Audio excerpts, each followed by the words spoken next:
Assalamualaikum warahmatullahi wabarakatuh, Buya. Allahumma shalli ala sayyidina Muhammad wa ala ali sayyidina Muhammad. Saya hamba Allah dari Sumedang. Saya mau curhat tentang rumah tangga saya. Orang tua saya selalu menyuruh saya bercerai dengan suami dengan alasan suami pengangguran, tidak bisa menafkahi. Sedang saya masih mau hidup bersama suami. Bapakku dan seluruh saudaraku melarang keras hubungan kami. Sedang aku masih menyayangi suami karena aku memahami kondisi suami yang tiada daya dalam ekonomi. Dan sekarang aku lagi di Saudi kerja untuk bantu suami untuk bangkit lagi. Tapi bapakku tetap tidak sudi kalau aku tetap sama suami. Bapakku nyuruh ngelupain suami sampai bapakku sakit. Buya, saya minta solusi dari Buya, mana yang harus aku pilih, orang tua atau suami? Baik, ada dua permasalahan dari yang ditanyakan. Yang pertama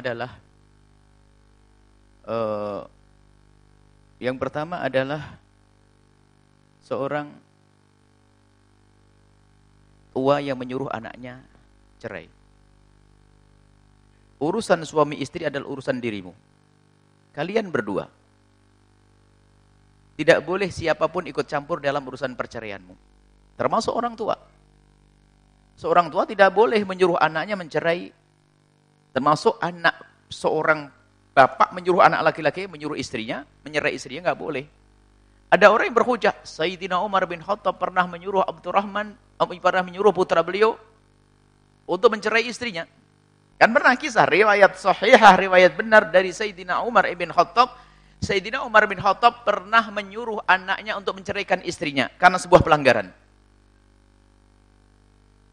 Dan kita tidak tahu apa sebetulnya. Yang jelas Sayyidina Umar pernah menyuruh anak laki-lakinya, ceraikan istrimu. Lah ini ada orang berhujah dengan ini lalu berkata, yang nyuruh bapakku berarti harus cerai. Enggak. Tetap tidak. Bukan ada urusan dengan orang tuamu. Engkau punya kewajiban kepada istrimu dan istri punya kewajiban kepada suami. Ini adalah ikatan mitsaqan ghalidha. Satu ikatan yang berat, kokoh, tidak boleh siapapun ikut campur dalam hal ini. Adapun berikan petunjuk, iya, tapi tidak boleh memaksa. Loh, tapi kan Sayyidina Umar menyuruh. Jawabannya sederhana. Memangnya bapakmu seperti Sayyidina Umar? Kok memadang? Sayyidina Umar tidak akan menyuruh kecuali sudah mengerti ada apa sebabnya ini yang beliau akan ngerti hukum. Lah bapakmu, ini kadang-kadang orang menyamakan dengan Sayyidina Umar, ini kadang terburu-buru. Bapakmu bukan Sayyidina Umar bin Khattab. Jadi kalau Sayyidina Umar sudah menata hatinya dengan ilmunya, maka Sayyidina Umar menyuruh putranya untuk mencerai istrinya. Tapi kalau ada seorang anak disuruh orang tuanya mencerai, loh kalau saya tidak menuruti, saya tidak patuh. Enggak, karena ini hak kewajibanmu. Enggak ada urusan dengan orang tua dalam hal ini. Kecuali, misalnya, memang ada yang ada hubungannya dengan syariat. Misalnya, istrinya selalu menyakiti mertuanya. Nah ini kan istri kurang ajar. Kalau sama orang tuanya tolak pinggang, caci maki, ngolok-ngolok, ya enggak kuat lah. Maka di sini Anda memenuhi permintaan orang tua Anda karena menjaga kehormatan orang tua. Ada seorang perempuan atau seorang laki-laki dolim kepada bapaknya. Nah kalau dibiarkan terus, sakit terus orang tuanya. Ini babnya beda. Tapi ingat, kalau hanya sekedar menyuruh, apalagi kasus ekonomi tadi. Orang tuanya menyuruh anak perempuannya minta cerai dari suaminya karena suaminya tidak beri nafkah. Ketahuilah bahwa adapun masalah bertahannya seorang perempuan kalau sabar dengan tanpa nafkah, boleh-boleh saja kok. Sebab menuntut nafkah adalah hak. Seorang wanita berhak untuk menuntut nafkah kepada suaminya. Tapi menuntut itu tidak indah. Akan tapi lebih indah lagi kalau seorang perempuan adalah dengan penuh kesabaran. Bahkan kalau perlu dia memberi nafkah kalau memang mampu. Dikisahkan pada zaman Nabi ada seorang perempuan, lihat. Seorang perempuan dalam keadaan suaminya tidak punya rezeki, tidak punya kerjaan. Ngadu ke Rasulullah, ya Rasulullah suamiku itu adalah orang yang gak punya apa-apa. Orang yang miskin, melarat. Lalu Nabi berikan usulan, kalau memang memberikan jawaban, petunjuk. Kalau memang suamimu tidak pernah memberi nafkah, nah ini jawaban untuk anak perempuan tadi. Kalau suamimu memang tidak beri nafkah, kamu berhak minta cerai. Berhak itu tidak harus kamu lakukan. Hakmu untuk minta cerai. Karena apa? Makan itu adalah kebutuhan sehari-hari. Gak ada makan ditunda, neng, makannya minggu depan atau bulan depan, gak ada. Jadi makan harus hari itu. Seorang suami harus bisa mendatangkan makanan. Kalau nggak bisa mendatangkan makanan, maka seorang istri berhak minta cerai agar dia bebas untuk mencari rezeki. Rupanya wanita tersebut wanita punya iman. Kok segampang itu cerai? Enggak deh ya Rasulullah, ada pilihan lain. Rasulullah menjawab, pilihan yang kedua adalah kamu yang mencukupi. Maka di saat itu kamu mendapatkan 2 pahala, dalam riwayat lain 3 pahala. Pahala yang pertama adalah kamu pahala memberikan sedekah. Yang kedua pahala menyenangkan suami. Yang ketiga adalah silaturahmi dengan anak-anakmu. 3 pahala. Maka kata wanita tersebut, baik ya Rasulullah, biar aku mengambil yang kedua saja. Tetap aku suami istri dengan suamiku, biar aku yang mencukupinya. Ini wanita mulia. Nabi menjawab menyanjung, itu pilihan yang tepat. Gampang nuntut itu adalah tidak indah. Nah, istri yang membantu mencukupi sang suami. Ini adalah sebuah kemuliaan. Tapi para kaum pria yang ada di sini, jangan dengar hadis ini lalu ongkang-ongkang tidak mau kerja. Anda bukan laki-laki. Ini bagi laki-laki yang nasibnya nasib bangkrutan. Dari jidat sampai ujung kaki modelnya model bangkrutan. Ada kan orang kerja bangkrut, ini bangkrut. Lah kalau lama seperti ini apalagi mungkin sakit dia. Seorang istri yang berperan adalah istimewa, hebat dalam hal ini. Maka wanita tersebut, kalau seorang wanita mencukupi istrinya, suaminya adalah bagus. Tapi dengan catatan, jangan sampai masuk bab sombong. Sebab biasa seorang wanita, karena lembut itu apa? Kalau kena tekanan sedikit, kerasa.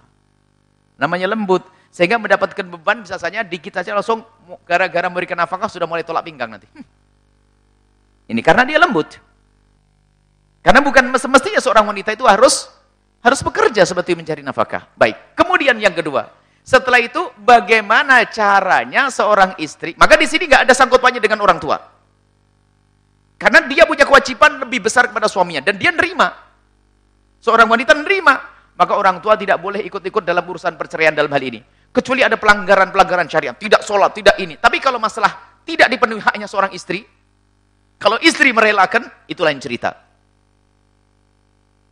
Dan kami ingatkan kepada kaum pria, hati-hati, hai kaum pria. Tugasmu adalah mencari nafkah. Tugasmu mencari. Biarpun setelah itu kamu tidak dapat, itu tidak dosa. Paham makna ini? Yang penting Anda berusaha. Kalau ternyata tetap saja model melarat bangkrutan, itu bukan urusanmu. Yang nggak boleh adalah ongkang-ongkang, apalagi mau menikah dengan seorang perempuan kaya, saya akan duduk makan di atasnya. Dolim sebelum nikah dia. Dan itu adalah laki rendah. Mungkin istrimu kaya raya, tapi hendaknya engkau sebagai laki-laki bekerja. Dan katakan pada istrimu, istriku, gajimu memang sebulan adalah 50 juta. Akan tapi mohon, saya punya gaji hanya 1,5 juta. Tapi mohon, yang kau makan dari duitku. Gitu dong, numpang kepada perempuan. Kalah sama juragan sapi. Juragan sapi gimana? Juragan sapi itu nggak pernah ngomong, hei sapi, yuk buat kandang rumah bareng-bareng sama kamu. Nggak ada itu. Itu juragan gila itu. Enak. Juragan sapi kalau bukan bikin sapi, kandang sapi masa, hei sapi bantu saya. Suami jangan begitu, istriku bantu bangun rumah. Semestinya nggak seperti itu. Cuman karena baiknya dalam pergaulan, bolehlah seorang istri membantu. Tapi jangan sampai kita menikmati, jangan sampai kita itu menjadi laki-laki yang tidak punya tanggung jawab. Kalau ternyata nasibmu nasib tidak baik, bolehlah istri berperan. Kemudian poin yang kedua, di saat seorang istri berperan mencukupi rumah tangganya, hebat, istimewa. Tapi tentunya dengan cara yang benar, tanpa harus Anda jauh ke negeri seberang. Terus suamimu terus kau apain? Katanya pengen menyenangkan suami. Kebutuhan suamimu kepadamu itu lebih gede daripada kepada duit. Karena urusan syahwat, itu kebutuhan juga. Kadang seorang istri begitu, pengen membantu suaminya, tapi suamiku mengizinkan, ada, Buya, saya pergi ke luar negeri, suami saya mengizinkan. Oh gimana tidak diizinkan? Kamu ngomongnya sambil pententang-pententang. Di sini kamu tidak ada kerjaan, izinkan enggak? Ya, gitu dong. Ngomongnya nggak enak. Sebetulnya tidak akan mengizinkan karena dia sangat mencintaimu. Cuman karena permasalahannya semakin sempit, gara-gara mungkin seorang istri kurang beradab mungkin, sehingga suami mau tidak mau mengizinkan dengan tidak rela. Mengizinkan dengan tidak rela ini. Jadi mohon, adikku yang solehah, kalau memang Anda ingin membantu suami, cukup dengan ketabahan Anda itu sudah membantu. Kebiasaan Anda hidup sederhana membantu. Bekerja di tempat yang Anda bisa bertemu dengan suami setiap saat. Pengabdian kepada suami. Keindahan 1 hari dengan suami, gak bisa dibayar gaji sebulan waktu Anda kerja. Di mana tadi? Gak bisa. Maka ini yang harus saya paham kepada adik saya itu. Yang ada dimanapun Anda berada. Saya mencintai Anda semuanya. Cuman jangan Masya Allah, menikmati berjauhan dengan suami. Pulang-pulang sudah jadi kakek dan nenek. kakek dan nenek ngomong cucu nanti ya. Alhamdulillah. Jadi mohon ini. Jadi yang kedua, jika seorang wanita ingin membantu seseorang suami harus dengan cara yang syar'i, yang diperkenankan syariah, dengan catatan kerjaannya adalah, yang pertama adalah kalau seorang suami mau bekerja membantu sang suami, seorang istri mau bekerja membantu sang suami, catatan yang pertama adalah suami mengizinkan, benar-benar mengizinkan, bukan terpaksa. Awas ya. Kemudian pekerjaannya adalah pekerjaan yang terhormat. Yang ketiga adalah, tidak meninggalkan kewajibanmu kepada suamimu. Dari sini saya sudah nggak jadi berangkat nanti ini. Ini ya. Kemudian yang keempat, tempatnya adalah tempat yang terhormat. Tidak ada pelanggaran syariah. Yang kelima adalah tidak menjadikan Anda sombong. Hati-hati. Wanita, di saat diberi oleh Allah kelebihan, kalau muncul sombong, hancur. Dikit-dikit, cerai saja saya. Wah, berantakan ini. Dan mohon, ini mohon dicermati. Kaum pria, tanggung jawab engkau. Mengayomi istri, para wanita. Tapi banyak, mohon maaf, di kasus, mohon maaf, kami tidak mengatakan kalau Anda janda-janda, semoga mendapatkan pasangan yang mulia nanti. Banyak wanita yang kita amati adalah karena kekuatan yang dimiliki, maka inilah yang menjadikan dia gampang minta cerai. Dia gajinya lebih tinggi dari suaminya. Apa? Ribut sedikit saja. Kalau yang biasa, mungkin masih berusaha untuk bertemu lagi, ngalah, dan sebagainya. Tapi gara-gara sudah punya sedikit, cerai saja, saya juga bisa kok. Banyak. Akhirnya kita amati, ada banyak janda-janda ini karena diberi oleh Allah kelebihan. Kalau dalam hubungan suami istri tentu ada problem. Permasalahan selalu ada. Akan tapi itu untuk diselesaikan, jangan punya masalah saja, dikit-dikit langsung minta cerai. Dan biasanya berani minta cerai karena dia punya sesuatu yang diandalkan. Dan yang diandalkan adalah materi biasanya, atau jabatan, atau pangkat, atau gaji. Nah ini bermasalah. Maka yang kelima ini yang saya tekankan. Jika Anda harus membantu suami Anda, ketawaduan Anda yang harus Anda tingkatkan. Sehingga dengan membantu suami, tetap tawadu. Bukan dikit-dikit petentang-petenteng. Apa? Siapa yang bantu siapa selama ini? Mau pergi? Hah? Waduh, serem banget nih perempuan. Dan lihat diamati seperti itu. Maka hei para wanita, yang Allah telah mudahkan rizki melalui tangan Anda, jangan jadi sombong. Dan hei kaum pria, Anda harus paham, kalau seorang wanita tiba-tiba suatu ketika dikit-dikit minta cerai, dan alhamdulillah maha kasih Allah, hak cerai itu adalah pada suami. Hak cerai itu pada suami. Sebab wanita itu kalau dikit-dikit marah, kadang-kadang langsung, cerai saja saya. Cerai saja, sudah pisah aja. Gampang banget itu. Cuman itu sebetulnya Bapak harus tahu, itu bukan maksudnya minta cerai beneran. Maksudnya apa? Ayo Pak, buat perubahan deh. Jangan gini terus. Masa ribut terus. Ini harus paham bahasa perempuan. Bahasa perempuan itu karena lembut, kadang-kadang berlebihan. Itu ya. Biasanya setiap hari Minggu diajak jalan-jalan. Kemana gitu, ke rumah saudara. Ini gara-gara 2 minggu suaminya sibuk, nggak diajak. Itu langsung ngomong, kayak dikurung, nggak pernah diajak keluar. Baru 2 kali ini, tidak pernah diajak keluar. Ini biasa. Itu bukan bahasa tajam, bukan. Itu bahasa lembutnya dia. Jadi harus paham para bapak ini.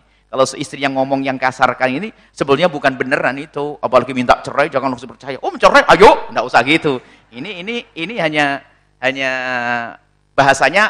Cuman bahasanya begitu, maksudnya begini. Bang, yuk perubah dong, yang indah dong, masa gitu terus. Cuman bahasanya dirubah dengan cerai saja saya. Baik. Apa tadi? Kita bahas tentang, untuk adikku yang sekarang lagi di luar negeri, kembalilah Anda secepatnya. Dan jaga kehormatan Anda di sana. Jangan sampai, kemarin juga ada pertanyaan Anda di luar negeri, ada musibah di sana. Tapi tetap kami mendoakan, siapapun dari adik-adikku yang ada di luar negeri, semoga Allah menjaga kalian semuanya. Rizki yang Anda kumpulkan tolong dijaga. Tata hidup Anda. Biasakan hidup sederhana. Pulanglah segera untuk bertemu dengan keluarga, menjaga keindahan dan rumah tangga. Selesai.